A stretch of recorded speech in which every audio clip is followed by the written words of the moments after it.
Voilà le dernier match avant les vacances amicales certes, mais un France-Angleterre n'est jamais un match comme les autres. Les Bleus, côté gauche de votre écran avec Olivier Giroud, et c'est Harry Kane, son adversaire de Tottenham, qui va donner le coup d'envoi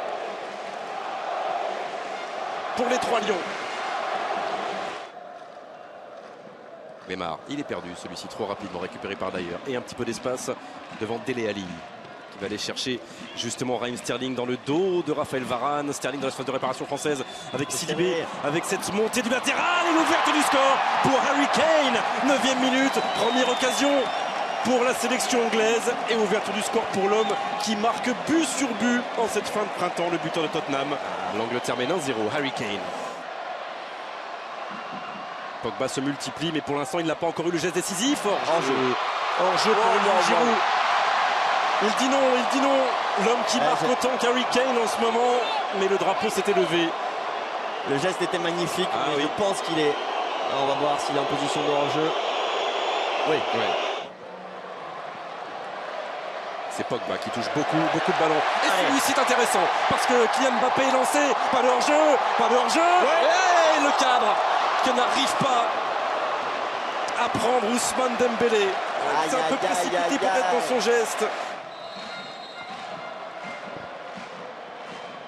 C'est bien donné. C'est bien donné. La tête de Giroud. Et la parade titane. Mais derrière, Samuel Umtiti a suivi pour l'égalisation de l'équipe de France.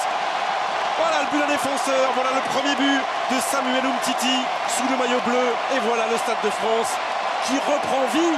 Un partout. C'est ce qu'on lui souhaite, bien sûr, d'être le maillon très fort d'une sélection très forte. En attendant Mbappé, lui, et Kylian Mbappé tout simplement. Et tout simplement du pied gauche, il a bien failli tromper à son premier poteau, Tom Heaton. Nouvelle occasion. Et la première très claire pour Kylian Mbappé. Don't touch, avec l'accent italien, on comprend encore mieux. Dit Monsieur Massa, ne vous touchez pas. Ouais, mais je crois que ça a servi à rien. C'est ça, parce qu'il a quand même contact au second poteau, la tête en retrait. Oh, c'était pour Harry Kane, encore d'ailleurs, pardon. Pratiquement sur la ligne des 6 mètres. Et on les voit sur le plan large là, Giroud à gauche et Mbappé à droite, essayer d'étirer cette défense anglaise, d'y créer les espaces dans lesquels pourront peut-être s'engouffrer. Ousmane Dembélé, le pied droit, le pied gauche, allez au bout. Eh ben ce sera pas pour Dembélé, mais ce sera bien pour Djibril Sidibé. Oui, le très offensif latéral qui traînait là dans la surface de réparation anglaise et qui vient marquer au meilleur des moments possibles. Juste avant la pause, les Bleus mènent 2-1. Sinon, ça reste a priori une défense à 3 avec Trippier à gauche et Walker à droite, et Walker à gauche. Le voilà pour son premier duel face à Djibril Sidibé. Et premier ballon et première occasion peut-être pour Dele Alli.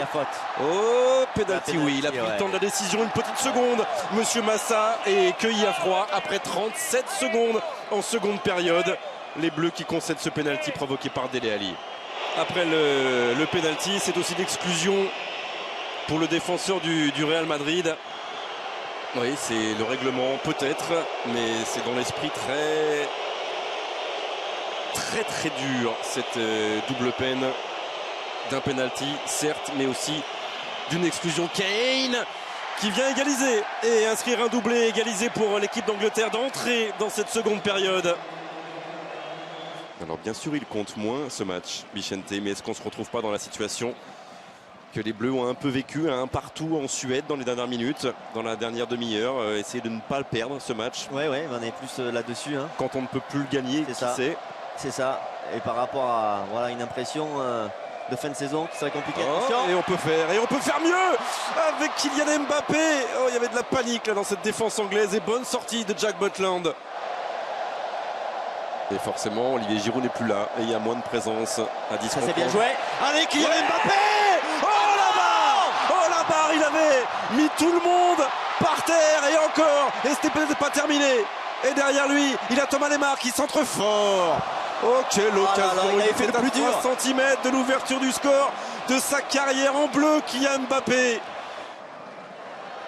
C'est quand même assez curieux, on a plus l'impression que la France est en capacité de marquer. Allez, il peut aller au bout, Kylian Mbappé, avec l'appui, la frappe. La voilà, la frappe qui fait mouche d'Al Ousmane Dembélé qui n'avait pas trouvé la précision pendant 83 minutes et qui a réussi de ce pied droit une frappe magnifique et vient redonner à 10 contre 11 l'avantage à l'équipe de France. Allez Ousmane, mais les doubles réacteurs. Oh d'ailleurs, allez, c'est pour maintenant. Toujours pas pour Kylian Mbappé avec la parade de Jack Butland qui vient sauver l'Angleterre. Ce n'est que partie remise vraiment pour ce joueur qui aura été vraiment la belle éclosion du football français cette saison. Ça a été dur ce mois de juin, ça sera dur au mois d'août sans doute pour se qualifier à la prochaine Coupe du Monde. Mais ça on le savait en revanche, c'est une très bonne nouvelle ce soir Bichente, d'arrêter de terminer cette saison sur une victoire face à l'Angleterre, faible certes, mais une victoire à 10 contre 11 avec plein de promesses pour l'année qui vient.